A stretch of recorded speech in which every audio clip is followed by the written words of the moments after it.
Hey guys, in this video, we'll be reviewing our changes, our work to this point, and we will be uploading our project to GitHub.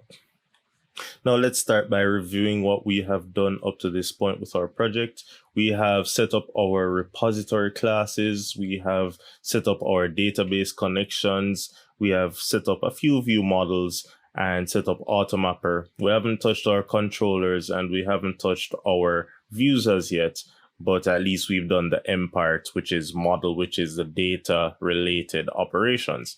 Now, it's always good to keep relatively short accounts of what you're doing, meaning you implement something, you check it in. So source control is designed to help teams collaborate and even as an individual developer to help you keep track of what it is that you're doing. So with that in mind, when you make major changes or you implement something new, you want to check it in because anything can happen to your local machine or wherever it is that you're coding on. When you check it into the central repository, at least you have a backup of the latest changes that were made. So our source control engine of choice is GitHub, and it is a cloud platform, and you would or should have created an account already. And if you have not, then you can just, and I'm just going to sign out of my GitHub quickly. If you go to github.com, then you will be given a sign up sheet right here at the front page. Just provide a unique username, your email address, and a password, and you're in. If you already have an account, you can go ahead and sign in, and then we will create a repository for our project. Now, once you have signed up and are signed in, we can proceed to Visual Studio and we can go ahead and add this project to source control. So you have two options to do this. You will see in the bottom right corner, add project to source control or add to source control. And you click that and you see Git, or you can right click the solution and you will see an option that says add solution to source control. Now, if you see neither or you don't see Git, then that means you need to download Git. It usually comes with Visual Studio, but maybe something went wrong and you didn't get it. So you can always just go to git-scm.com, or you can Google it at least. All right, good. I wasn't far off. So git-scm.com, and you can just go to downloads and then just click the download. If you're using Windows, of course, then that's the one that's for you, but you can choose according to your operating system. And then once you install that, you can give your computer maybe a restart and then reopen your project. And then you should see that Git icon as an option.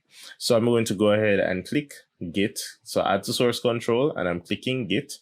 And then what it does is create a local repository. So Git creates two repositories. Well, Git creates a repository on the machine it's on. So if it's on your machine, then you have a repository on your machine. But then Visual Studio is also very tightly integrated with remote source control hosting platforms like GitHub. So it's going to force you to save changes before it creates the repo locally. But then it's also asking you, where do you want to create the backup of your local Git code? Words, it created a local copy of your code. So you have a local copy of your changes, a local tracking of your changes. But now it's asking, okay, do you want to push it to Azure DevOps services, or do you want to use GitHub or some other type of Git remote repository? So then it's going to ask you that, and I'm using GitHub because that's my weapon of choice for this tutorial. So I'm going to say publish to GitHub. At this point, it might ask you to log in. Now I'm using pretty much the same login to tie everything together. So it didn't ask me again. It knows who I am. So I'm just going to leave the name, leave dash management. You can put in a description if you want, and then you can click publish. So if you choose private repository, then people won't be able to see it on your profile. So that means you'll have to add people manually, and then that might incur costs if you need to add too many people.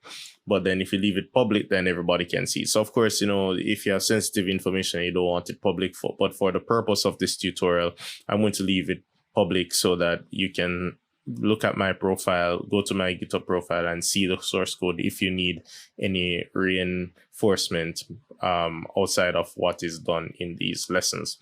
So I'm going to go ahead and click publish, and then it's going to work some magic. And then at the end of that, it's going to refresh and show me that the repository was created successfully, and it's giving me a link to that repository. So if I click this link, then it will browse to the repository on GitHub with all of the code that I have written to date. So you see it was created, the last commit was 2 minutes ago. If I go into the folder, then I'm seeing all of my folders and files that I've been working on.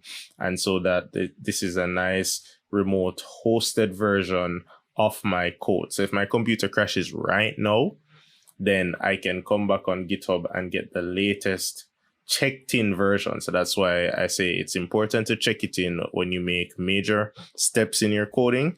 And it's also good practice to check in code that works, because if you're working in a team, you don't want to have an error and then you try to check in that error and then somebody else comes along and gets your code. That's what you call checkout, when they get your code and then they have errors to content with that were your fault, right? So always check in code that you're sure works, and then you move forward. So that is it's a nice way to collaborate. Now from here, and I can just dismiss.